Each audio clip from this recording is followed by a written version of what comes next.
Deeper and deeper yet still we go in this sacred time of prayer and meditation. So take a long, deep breath. Hold that breath for just a moment. And as you release it, feel yourself go deeper and deeper. Deeper into peace.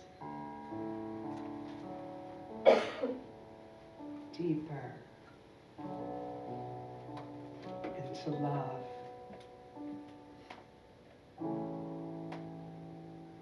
Deeper into the soothing and exquisite presence of the divine in you. Deeper into Source. Deeper into God. And there we rest and relax effortlessly, comfortably, immersing ourselves in that divine presence that soothes and calms and gently, oh so gently, awakens us to the experience of our own divinity, to the experience of divine harmonizing and balancing, healing, love in the silence.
Allowing divine love to fill us and permeate every facet and aspect of our being. We know ourselves as love. And as we know ourselves as love, we are loving. Loving ourselves, loving others, loving all of creation and everything in it.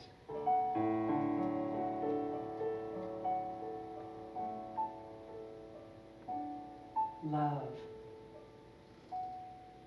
is the healing, restorative, balancing, divine power.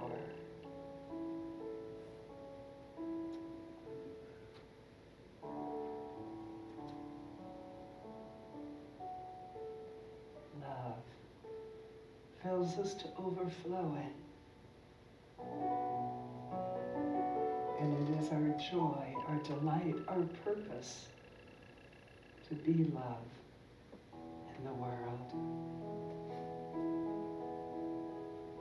Anytime we doubt our love capacity, we simply return to that moment of oneness with source of love in meditation. For this, and for a deeper understanding of love, a greater experience of love, we are grateful. Thank you, Mother, Father, God. And so it is.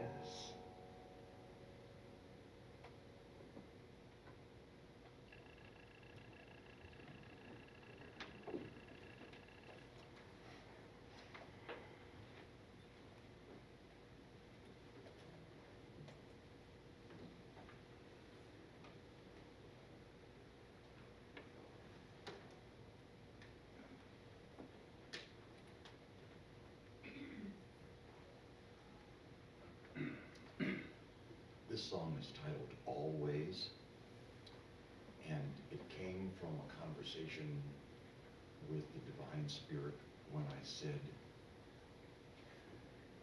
help me understand that God is everywhere all of the time, even when things aren't maybe looking like God is there.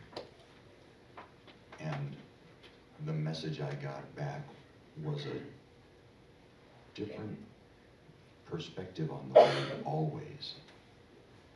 God said to me, I am with you always, in all ways. And that was new for me.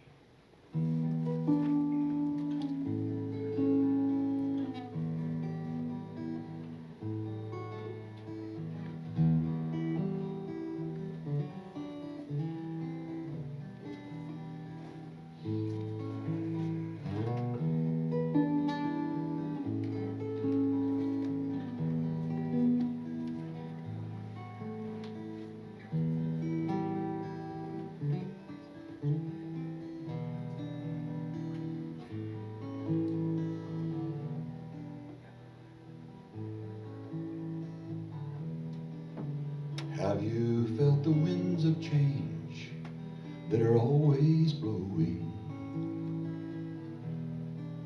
Have you heard the call of soul that is always calling? Well, they come from the one who believes in you, the fountain of love that is pure and true. They come from the one who is with you always.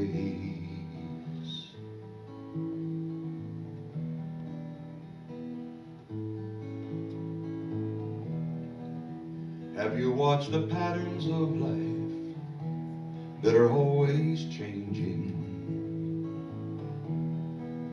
Have you moved to the rhythms of life that are always flowing? Well, they come from the one who believes in you, the fountain of love that is pure and true. They come from the one who is with you always,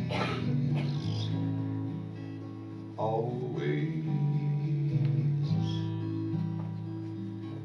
always there to help you, there to guide you back home, always there to be with you, so you're never alone. Always.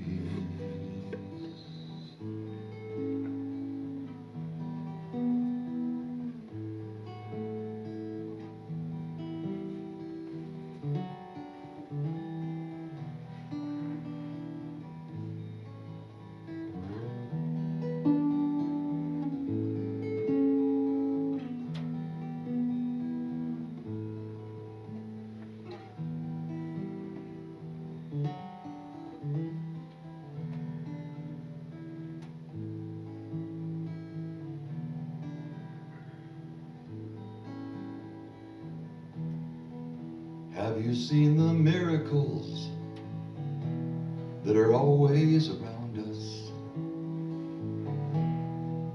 Have you lived in the grace of God's love that always surrounds us? They come from the one who believes in you, the fountain of love that is pure and true. They come from the one who is with you. Always, always, always.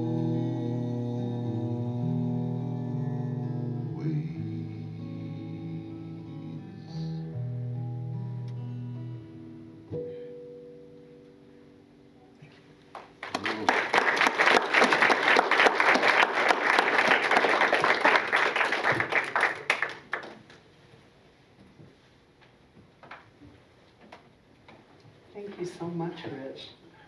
It's so much fun to eavesdrop on your conversations with Spirit that you share with us through your music. Oh, good morning, everyone. Yeah, good morning. We're talking about love. Are we loving this weather? That's why we live here. Oh, okay. Well, we're all entitled to our own opinion. And they're saying on the news the other night that February is like the snowiest month ever, breaking all the records for February snow. And I thought, yeah, but this is all the snow we didn't get in December and January. Yeah, it finally arrived. But we are in the process of exploring the 12 powers. With Valentine's Day right around the corner, the choice was easy. We have to talk about love. And the choice was important because, as Bertie shared with us earlier this morning, love is one of the most foundational powers that we have to work with and build on. These 12 powers were explored for us, written up for us, taught to us by Unity co-founder Charles Fillmore. It started with his book, The 12 Powers of Man. He reminds us, inherent in the intelligence that created the universe are 12 fundamental ideas which are primal creative forces. It is possible, he says, for us to ally ourselves with these forces and to use them and thereby cooperate with creative law.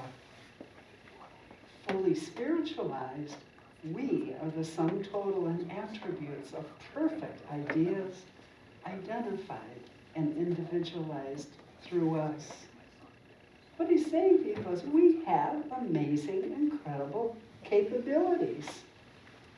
The invitation to us, the challenge, if you will, is to learn all about these 12 powers, to develop and wield them in a balanced way in cooperation with universal spiritual law. Read something recently, a quote by a popular singer. He says this: black, white, gay, straight, rich, poor, young, old, we're either in it, out of it, looking for it, needing it, missing it, wanting it. Love. Now, no matter where we are in life, no matter where we are in the world, somehow we have some innate, deep down, soul level understanding of a need for love. There was a woman, happened to live in Rotterdam, who for 50 years tried to give up the habit of smoking. Then love did what willpower failed to accomplish for this 78-year-old woman. When her 79-year-old suitor, it's never too late, when her 79-year-old suitor proposed marriage, on the condition that she give up cigarettes, she immediately gave them up. Wow. Love did it, she exclaimed. Love is greater than willpower. The transforming power of love works miracles. It makes friends out of enemies. It brings peace from the ashes of conflict. It builds trust from the ruins of infidelity.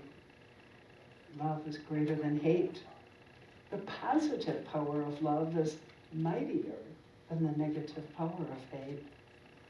The healing power of love is stronger than the crippling power of hate. The creative power of love is greater than the destructive power of hate. Love did it. Love can do it again. Love is the answer. All you need is love. So crank up the stereo and put the Beatles on. They will remind you.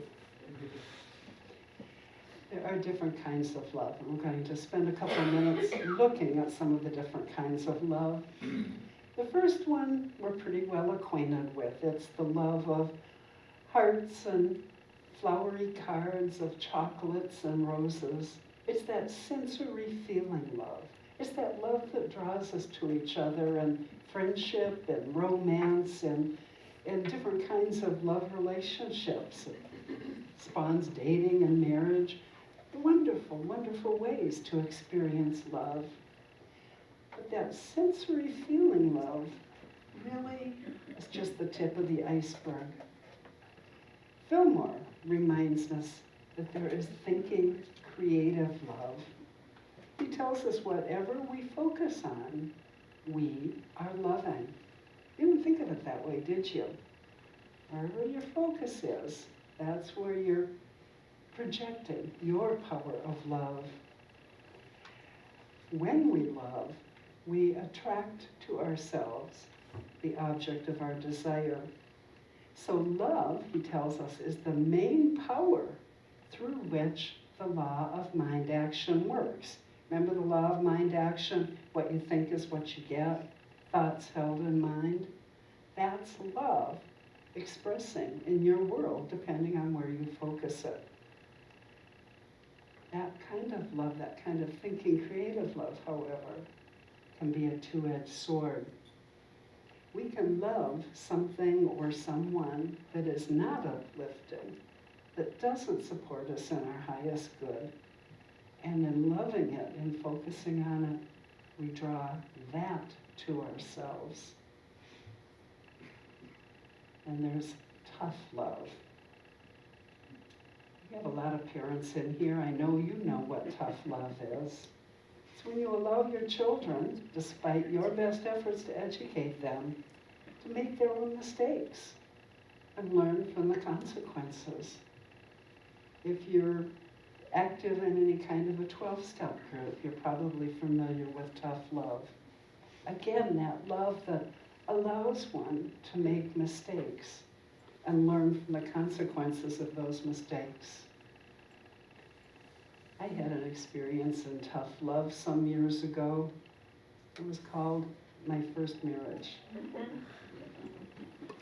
My mother had a few things to say about my choice in a husband, and I thought I knew better. My best girlfriend had a few things to say about who I was choosing to marry, and I thought I knew better.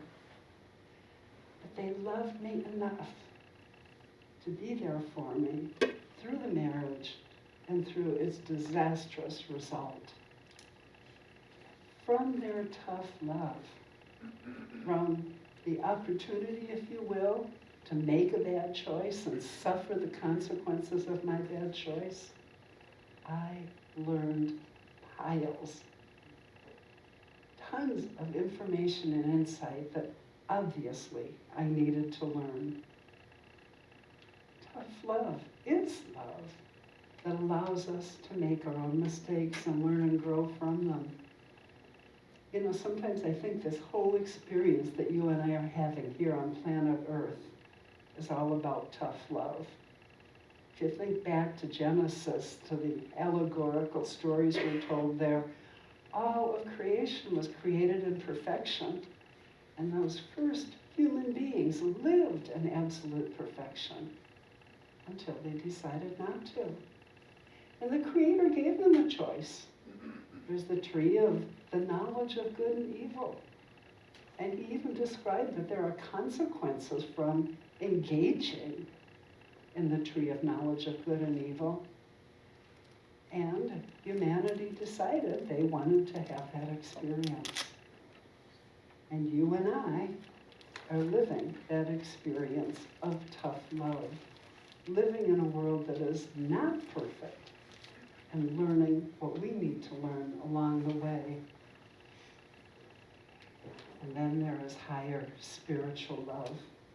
That's the ability to align ourselves with divine ideas, with the truth principles and laws that we talk about, with higher thought.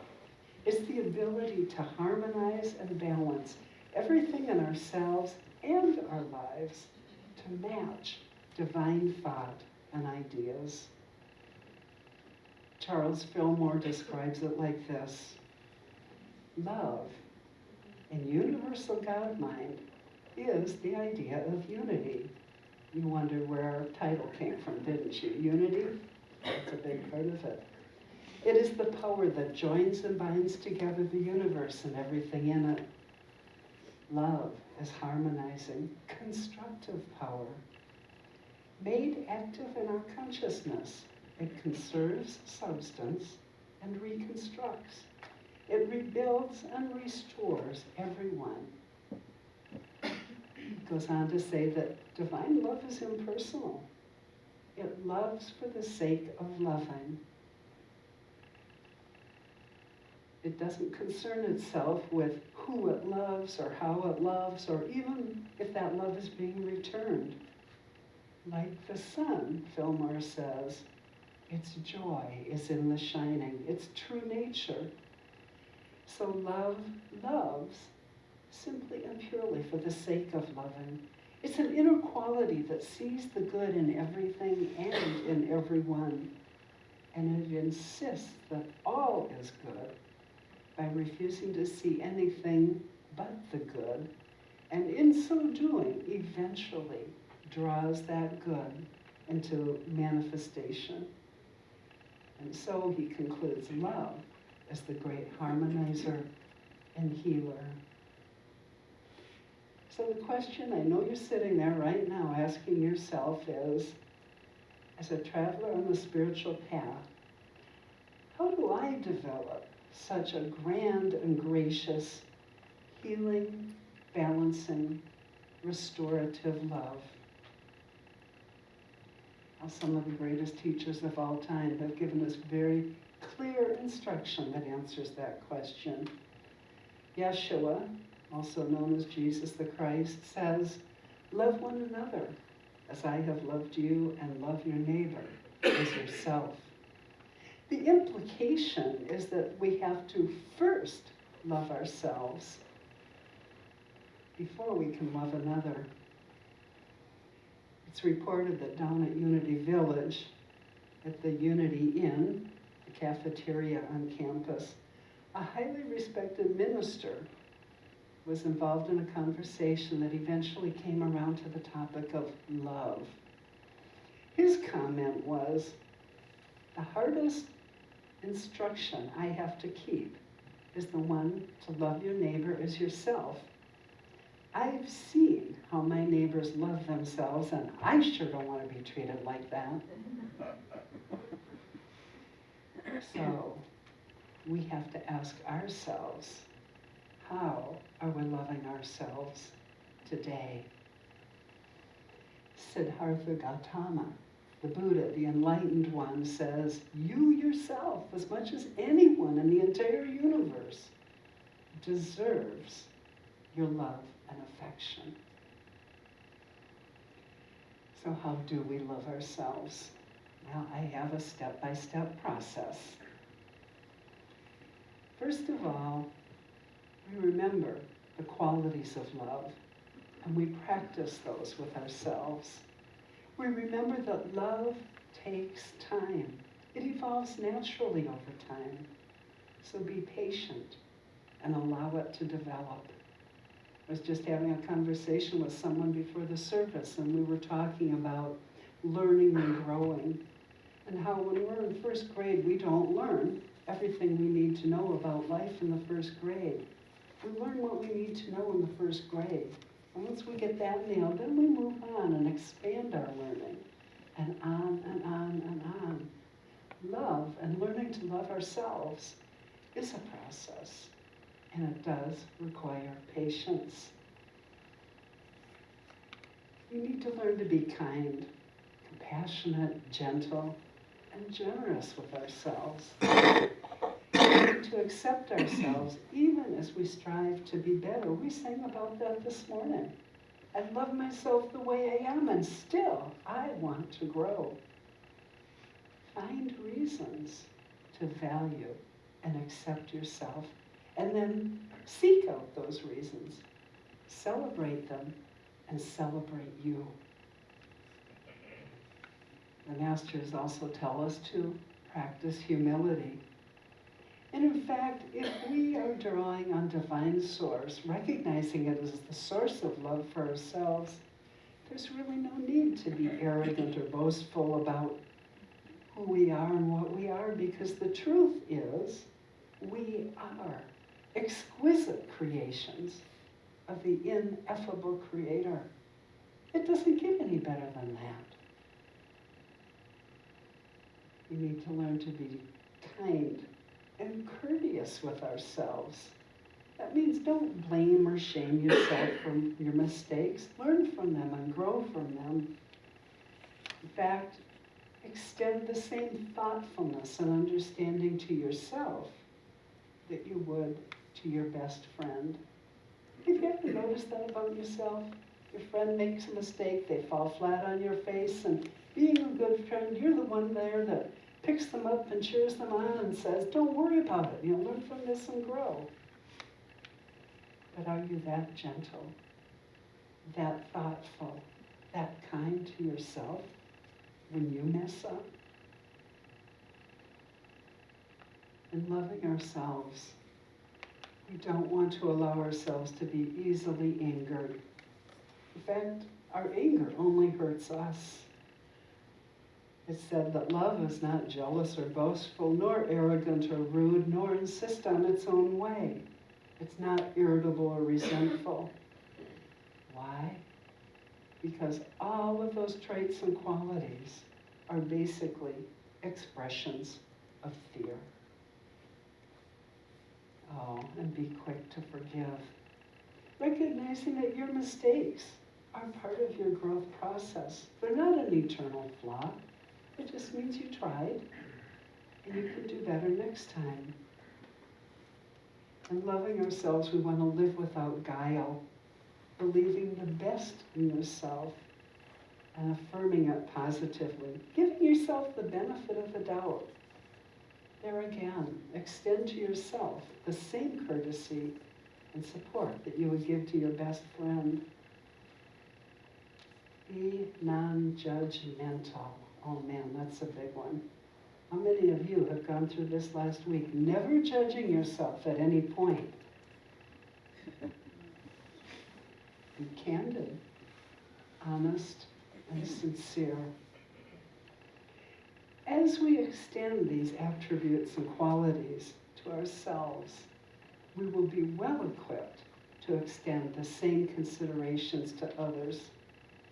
If you ever need a reminder on these qualities that you want to love yourself with, turn to 1 Corinthians 13. Because what I've just shared with you is a paraphrase of a passage you're probably quite familiar with that goes like this. Love is patient. Love is kind and envies no one. Love is never boastful or conceited or rude, never selfish, nor quick to take offense. Love keeps no score of wrongs and doesn't gloat over others' errors. It delights in good and truth. There is nothing that love can't endure. There's no limit to its faith, its hope, and its endurance. 3 things last forever: faith, hope, and love. But of these, the greatest is love. of you are familiar with a Japanese scientist by the name of Masaru Emoto? Yeah, at least one, okay. Here's the book. Here's one of his books. He is a fascinating Japanese scientist. His original book was called Messages in the Water. And what he did is he wanted to test the power of thoughts and words on our environment. And he devised a method of taking drops of water and freezing them and then photographing them. And what he discovered is that happy, positive, uplifting, joyful thoughts produced crystals that were beautiful, vibrant, that had a uniform crystalline structure, and some of those crystalline structures were very complex. He also discovered that angry, negative thoughts yielded crystals that were deformed, incomplete, murky, unbalanced. His book, as you can see, is Love Thyself. As a scientist researching the power of thought and words, he began to immerse himself in the power of love. And here's what he has to tell us about love and loving thyself. If we are unable to love ourselves, we cannot truly love others. We must be shining. That is, our vibration should be full of energy. Otherwise, we can't resonate with others. First, we must resonate and vibrate with self-love. Then it will ripple out into the world. When we love ourselves, he says, we can love another. When we love another, we can love family. When we love family, we can love neighbors. When we love neighbors, we can love homeland. And when we love our homeland, we can love mankind. He continues by saying, first, you must shine with positive, high-spirited vibrations and be full of love. In order to do that, it's important to love, thank, and respect yourself. Then each of those vibrations will be sent out into the world, into the cosmos, and the great symphony of harmonic vibration will wrap our planet in waves of love that serve to cherish our heaven-granted lives. Shining vibrations, shining star, shining in love. That's what you and I are. And that is what we are called to be more of as we learn to love ourselves kindly, generously, graciously, and thoughtfully. In your bulletin, you will find our affirmation for the day.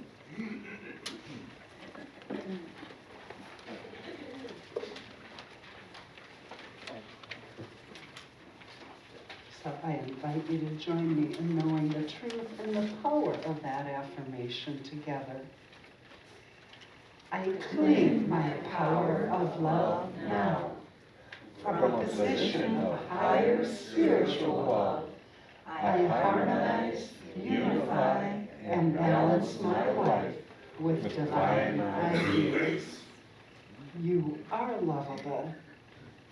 Celebrate yourself this Valentine's Day by loving yourself and by being love in our world. And so it is.